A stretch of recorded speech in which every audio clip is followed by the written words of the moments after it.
Assalamualaikum warahmatullahi wabarakatuh semuanya. Selamat datang di channelku. Hari ini aku akan menceritakan tentang suara yang membungkam dunia. Lembut tapi mematikan.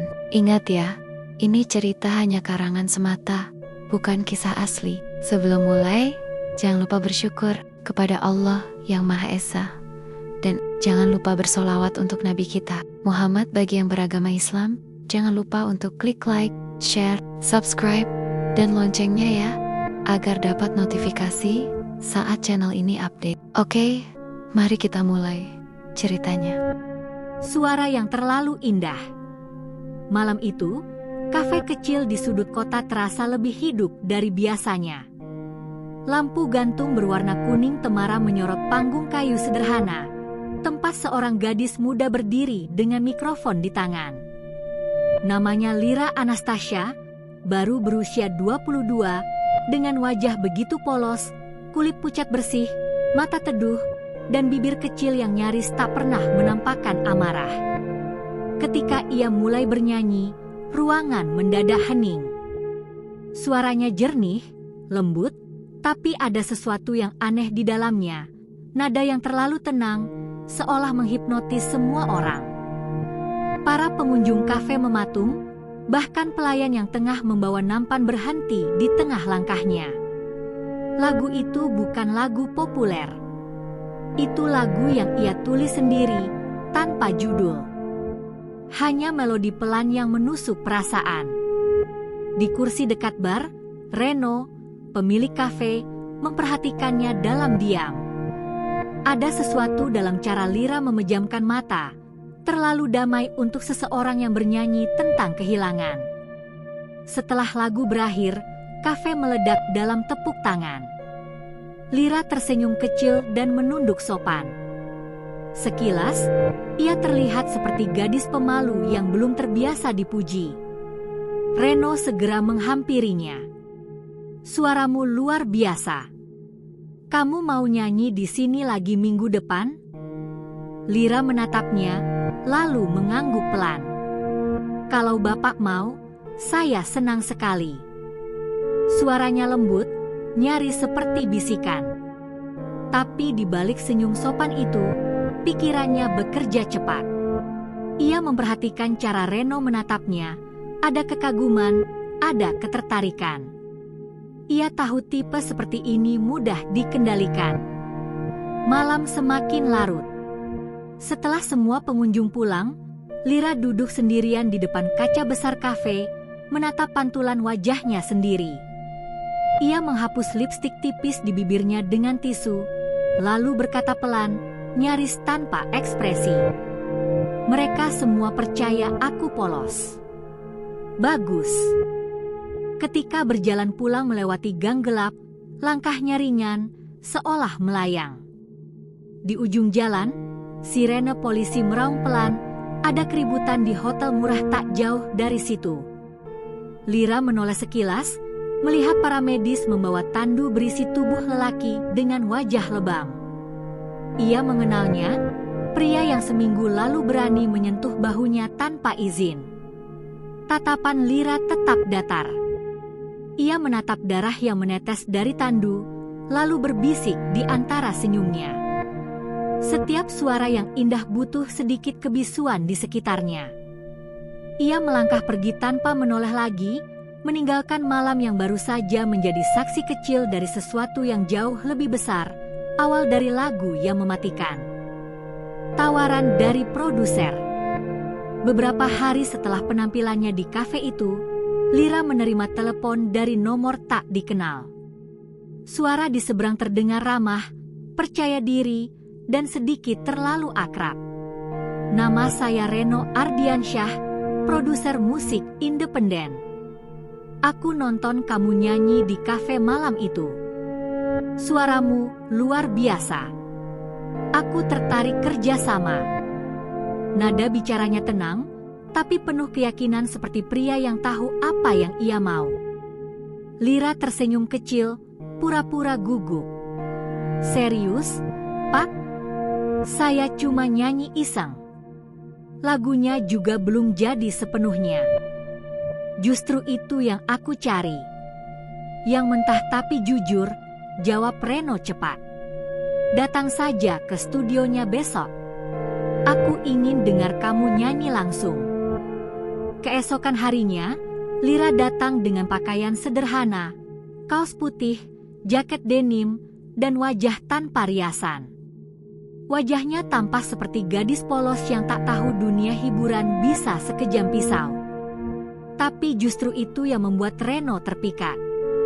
Di studio, Lira menyanyi satu lagu ciptaannya sendiri, Senyum di Antara Luka. Reno terdiam. Ada sesuatu yang merayap di suaranya, dingin, tulus, tapi terasa berbahaya. Aku belum pernah dengar suara C mentah tapi tajam seperti ini, kata Reno setelah lagu berakhir. Lira menunduk, menutupi senyum kecil yang nyaris tak terlihat. Ia tahu ia sudah menang. Dalam pikirannya, ia menyusun langkah, buat dia percaya, buat dia terikat, lalu kendalikan. Malamnya, Reno menawarkan makan malam untuk merayakan potensi kerjasama. Mereka makan di restoran mahal, ditemani musik jazz pelan. Reno bercerita tentang istrinya yang sedang sakit dan karirnya yang hampir hancur. Lira mendengarkan dengan wajah penuh empati, pura-pura iba. Kadang aku cuma butuh seseorang buat dengar, tahu, ucap Reno dengan suara berat. Aku mengerti, Pak. Hidup kadang kejam sama orang baik, balas Lira lembut. Ia menatap matanya lama-lama, lalu tersenyum tipis. Ada kehangatan dalam sorotnya, tapi di balik itu, ada perhitungan yang dingin. 3 hari kemudian, kabar itu muncul di berita lokal. Istri produser musik ditemukan tewas di rumahnya, diduga bunuh diri. Polisi mengatakan tak ada tanda kekerasan. Reno tampak terpukul. Malam itu, Lira datang ke rumah duka, membawa bunga putih. Ia memeluk Reno erat-erat di depan banyak orang. Sabar ya, Pak. Ibu pasti tenang sekarang. Air matanya menetes sempurna, bulir yang diatur waktu, bukan emosi. Reno menatapnya dalam diam, lalu mencium puncak kepalanya. Dan di balik pelukannya, Lira menutup mata sambil berbisik pelan ke telinga Reno, hampir tak terdengar. Tenang saja, semua kehilangan akan jadi lagu yang indah nanti. Di dalam hatinya, ia menulis satu catatan baru, korban kedua sudah percaya sepenuhnya. Lembut di depan kamera. Beberapa bulan berlalu sejak tragedi itu. Nama Lira Anastasia mulai dikenal luas di dunia musik indie. Lagu debutnya, Senyum di Antara Luka, viral di media sosial.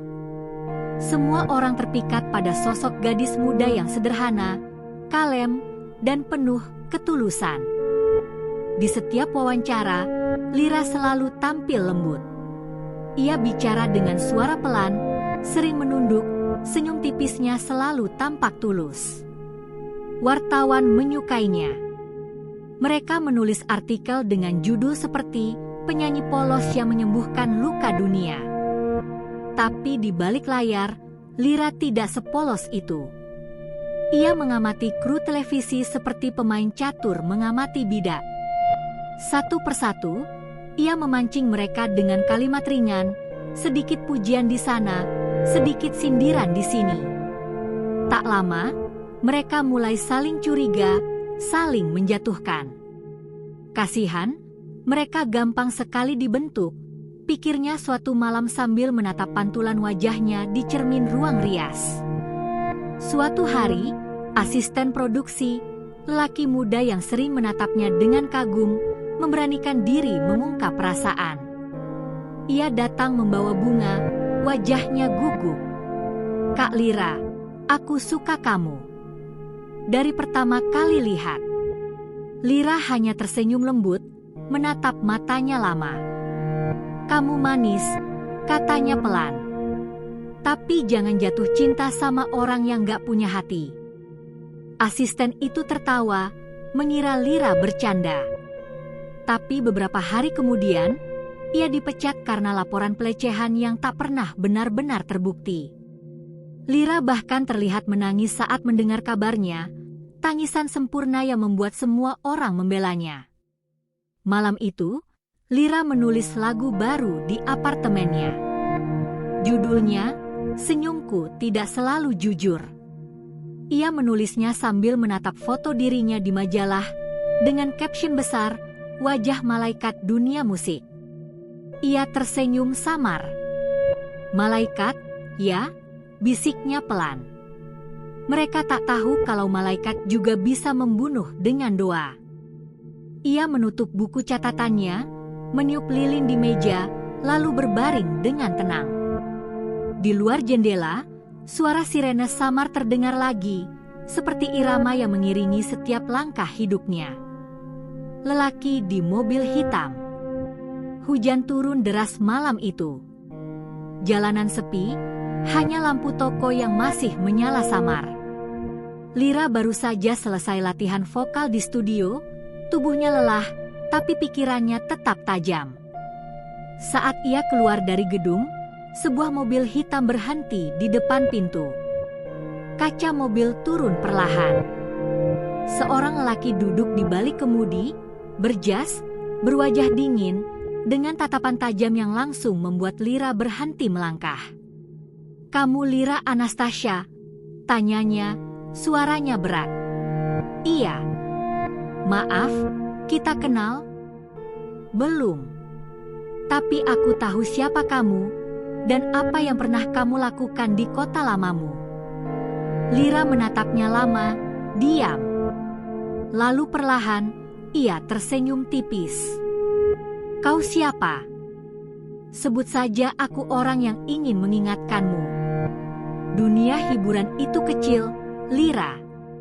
Kadang masa lalu suka ikut menonton." Lira menunduk sedikit, pura-pura kebingungan. "Aku nggak ngerti, Pak." Tapi dalam hatinya, darahnya sudah dingin. Ia tahu, seseorang akhirnya mencium bau busuk dari belakang panggungnya. Lelaki itu mengeluarkan kartu nama. "Datang saja ke alamat di situ kalau mau bicara lebih tenang." Mobil itu melaju pergi, meninggalkan percikan air dan aroma ancaman yang menggantung di udara.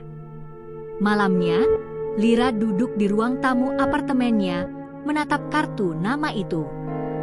Namanya tertulis jelas, Adrian S. Putra, investigasi swasta. Ia memutar nomor di ponselnya, tapi tak menelepon. Ia hanya ingin mendengar deringnya. 1 dering, 2 dering, 3, lalu ia matikan. "Orang sepertimu nggak pantas hidup terlalu lama," bisiknya pelan. 3 hari kemudian, berita muncul di TV. Mobil sedan hitam ditemukan di dasar sungai di kawasan Serpong. Diduga tergelincir akibat hujan deras. Korban belum diidentifikasi. Lira menatap layar tanpa reaksi. Di tangannya, kartu nama Adrian perlahan terbakar menjadi abu di atas asbak kaca. Ia meniupnya pelan, lalu berdiri menuju piano di ruang tengah. Jarinya menyentuh tuts, memainkan melodi kecil yang belum punya lirik. "Setiap yang mencoba mengingatkanku," katanya pelan sambil tersenyum tipis, "akan jadi bagian dari laguku berikutnya." Nada itu pelan, nyaris seperti doa, tapi dingin, seperti hujan yang menutupi suara tenggelamnya seseorang di sungai. Masa lalu yang berdarah. Dulu, jauh sebelum dunia mengenal nama Lira Anastasia, ia hanyalah gadis kecil yang hidup dalam rumah sempit dan penuh jeritan. Rumah itu tak pernah tenang, selalu ada bau alkohol, suara pecahan piring, dan teriakan pria yang memanggilnya dengan nada jijik. Pria itu ayah tirinya, Surya, seorang pemabuk yang menganggap kekerasan sebagai cara berbicara. Lira kecil sering bersembunyi di kamar, menutup telinga dengan bantal, mencoba bernyanyi untuk menutupi suara tangisan ibunya dari dapur. Lagu-lagunya sederhana, dibuat dari kata-kata yang ia hafal dari televisi, tentang bintang, tentang tidur, tentang keheningan. Tapi malam itu, nyanyiannya berubah. Ia tidak bernyanyi untuk menenangkan diri, melainkan untuk menenggelamkan amarah. Surya datang ke kamarnya dengan langkah berat dan mata merah. Tangannya bau alkohol, suaranya serak. "Kenapa diam aja? Hah?" katanya kasar. "Kamu pikir suara kamu itu indah? Nyanyian kamu cuma bikin aku pengin." Satu hentakan keras membuat meja kecil terbalik.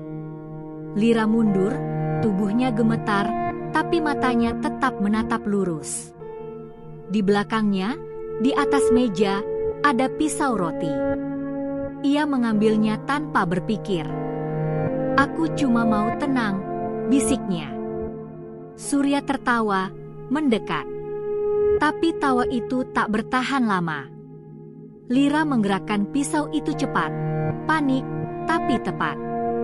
Darah memercik ke dinding, mengenai boneka lusuh di kasurnya. Lira mundur beberapa langkah, napasnya berat, lalu menatap tubuh itu jatuh. Tak ada rasa bersalah, tak ada air mata. Hanya keheningan, keheningan yang selama ini ia cari. Dari dapur, ibunya datang berlari, menjerit melihat pemandangan itu. Ia memeluk Surya yang sudah tak bergerak, lalu menatap Lira dengan mata ketakutan. Kamu apa yang kamu lakukan?" Lira menatap ibunya datar. "Aku cuma pengen dia berhenti berisik." Beberapa hari kemudian, polisi datang. Ibunya memberi keterangan tak jelas, katanya semuanya kecelakaan. Tapi tak lama setelah itu, ibunya menghilang tanpa jejak. Ada yang bilang ia melarikan diri, ada juga yang bilang ia ikut mengakhiri hidupnya. Lira dikirim ke panti asuhan. Di sana ia dikenal pendiam, tapi suaranya luar biasa. Setiap kali ia bernyanyi, suasana jadi hening. Anak-anak lain bilang suaranya menyeramkan tapi indah. Lira hanya tersenyum jika ada yang bilang begitu. Karena mereka tak tahu, setiap lagu yang ia nyanyikan, ada bayangan darah yang mengalir di balik setiap nadanya. Suatu malam, di panti itu, ia menulis lagu pertama yang benar-benar miliknya, "Diam Setelah Luka".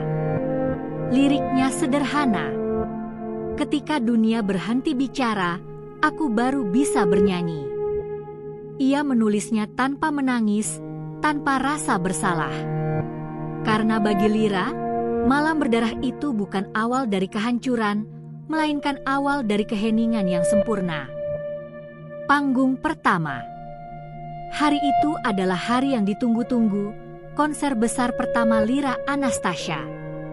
Aula megah di pusat kota penuh sesak. Lampu panggung berkilau, spanduk besar bertuliskan konser perdana, Lira, Suara dari Langit. Semua orang datang untuk melihat gadis polos dengan suara lembut yang akhir-akhir ini membuat dunia musik terpesona. Di ruang rias belakang panggung, Lira duduk diam di depan cermin. Make up artis sibuk memperbaiki riasannya. Tapi Lira tak benar-benar memperhatikan. Ia hanya menatap matanya sendiri, mata yang tampak manis di luar, namun menyimpan sesuatu yang tak pernah padam di dalamnya, dingin. "Jangan takut, Lira," kata asisten panggung dengan senyum gugup. "Penonton cinta banget sama kamu." "Takut?" Lira tersenyum samar. "Aku nggak pernah takut, bahkan waktu pertama kali berdarah." Asisten itu tertawa kecil, mengira Lira bercanda. Tapi Lira tidak sedang bercanda. Ia jarang melakukannya. Lagu pertama berjalan sempurna. Penonton terdiam, beberapa meneteskan air mata. Saat sorotan lampu menyorot wajahnya, Lira tampak seperti malaikat. Tapi di dalam pikirannya, ia mengulang kalimat yang sama. Semua orang ini mudah dikendalikan. Tinggal beri suara yang mereka mau dengar. Setelah konser usai, Lira kembali ke ruang ganti. Di atas mejanya ada amplop putih tanpa nama. Ia membukanya pelan.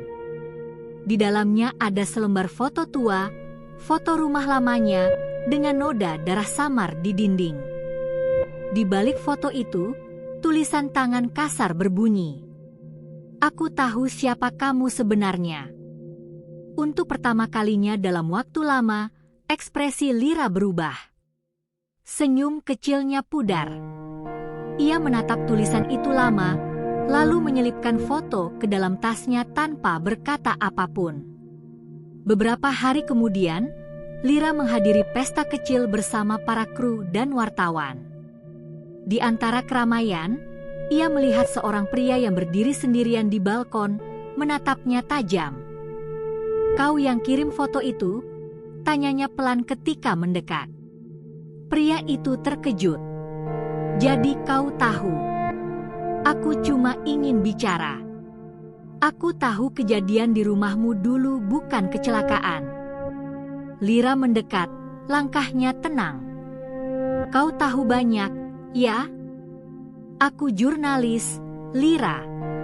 Tapi aku nggak mau menjatuhkanmu.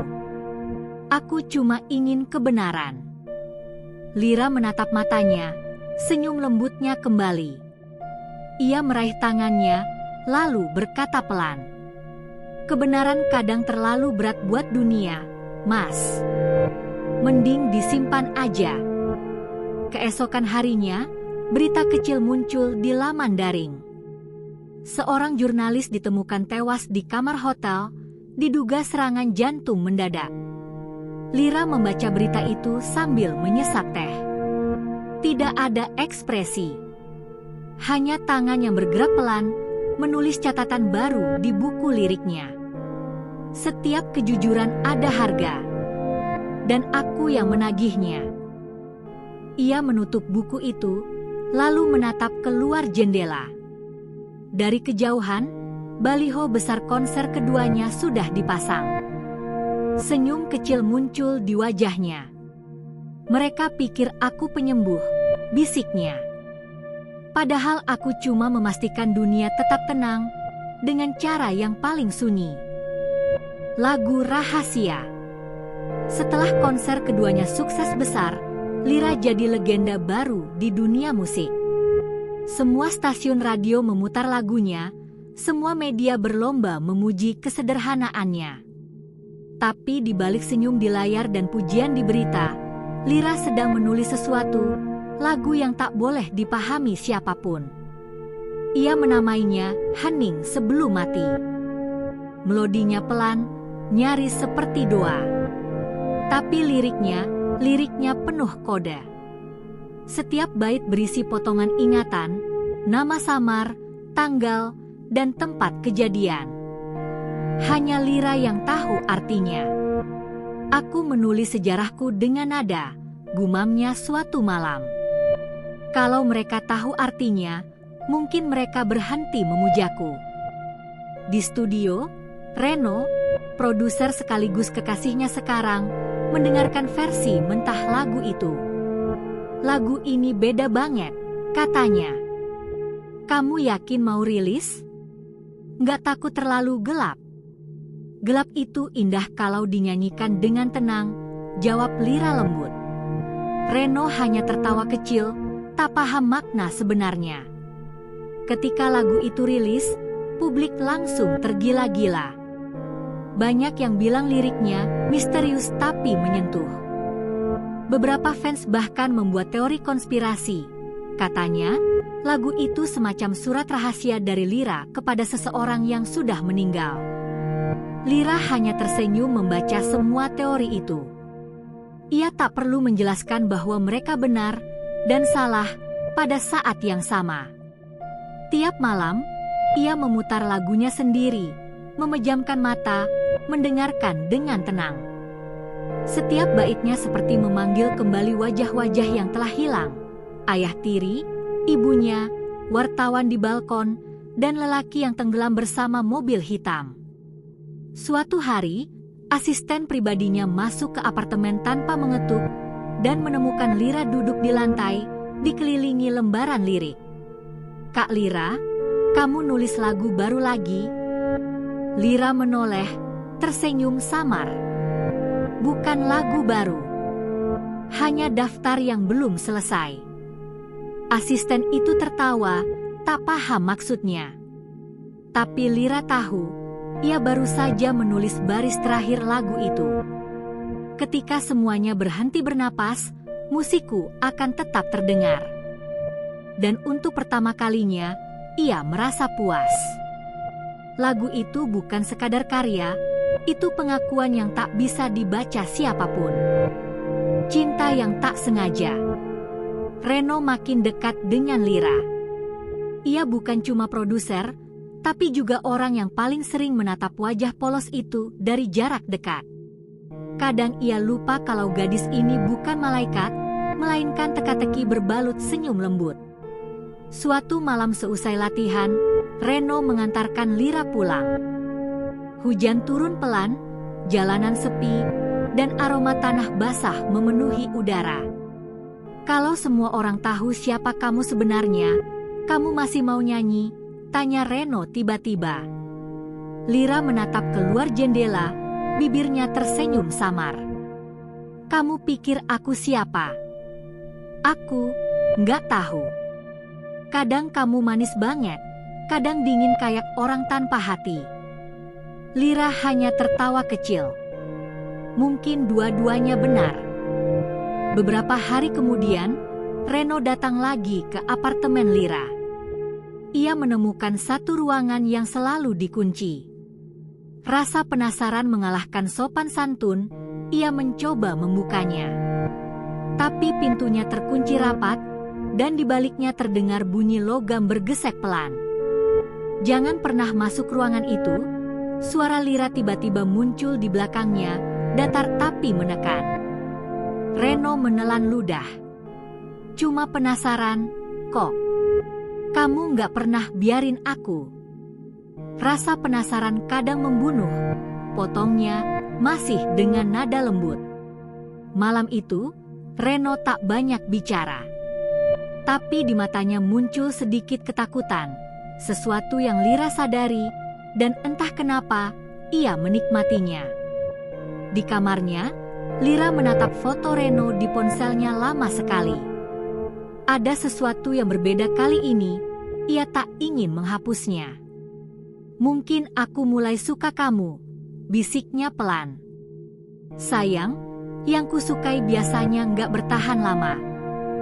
Dan di luar jendela, hujan kembali turun, menutupi suara kecil yang keluar dari ruangan terkunci di belakang apartemen itu. Ruangan yang tidak boleh dibuka. Beberapa hari setelah peringatan itu, Reno tak bisa berhenti memikirkan ruangan terkunci di apartemen Lira. Setiap kali ia datang, matanya tanpa sadar melirik ke arah pintu itu. Pintu kayu hitam tanpa gagang luar, hanya satu lubang kecil di atasnya. Suatu malam, ketika Lira tertidur di sofa setelah latihan panjang, Reno tak tahan lagi. Ia mengambil kunci cadangan di atas meja, perlahan mendekati pintu itu. Jantungnya berdetak cepat. Kunci berputar. Pintu terbuka sedikit. Aroma aneh langsung keluar, seperti besi, alkohol, dan bunga busuk. Reno menyalakan lampu. Ruangan itu kecil. Di dalamnya, ada papan penuh foto-foto. Wajah orang-orang yang pernah muncul di berita, semua orang yang pernah dikaitkan dengan Lira. Ada juga potongan surat kabar, lirik lagu yang disilang, dan di tengah ruangan, sebuah mikrofon berkarat yang terhubung ke speaker kecil. "Kamu nggak seharusnya lihat itu." Suara Lira terdengar pelan dari belakang. Reno membeku. Lira berdiri di ambang pintu, wajahnya tetap polos, tapi matanya gelap, tenang dan berbahaya. "Mereka semua sudah berhenti bernapas, tapi laguku tetap hidup," ucapnya lirih. dan kamu hampir jadi catatan terakhir. Reno mundur pelan. Kamu membunuh mereka. Aku cuma memastikan mereka berhenti berisik. Ia mendekat, langkahnya ringan, senyum kecil di wajahnya tak pernah hilang. Reno merasa dingin menyelimuti tubuhnya. Kamu suka aku, kan? Tanya Lyra. Jangan bikin aku kecewa.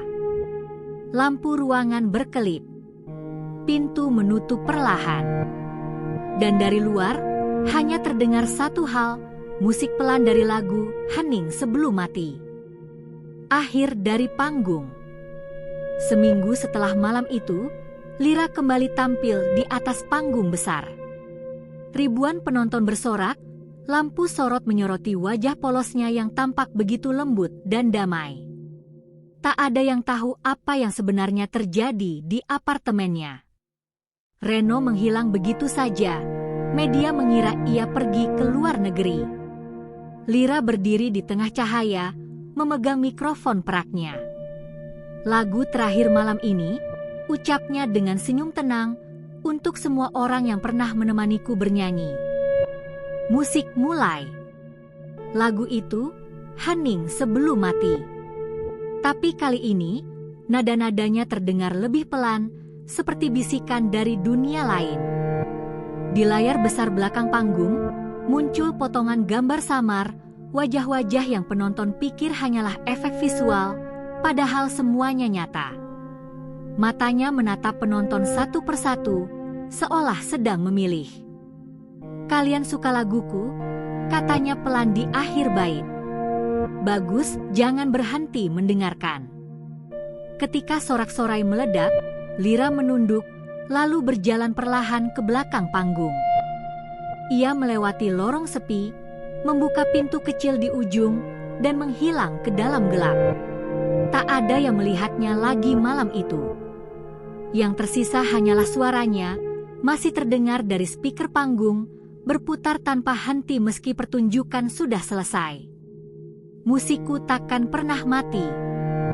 Dan di kursi baris depan, di antara kerumunan yang mulai bubar, ada satu tempat kosong, tempat di mana Reno biasa duduk, kini hanya menyisakan setangkai bunga mawar hitam.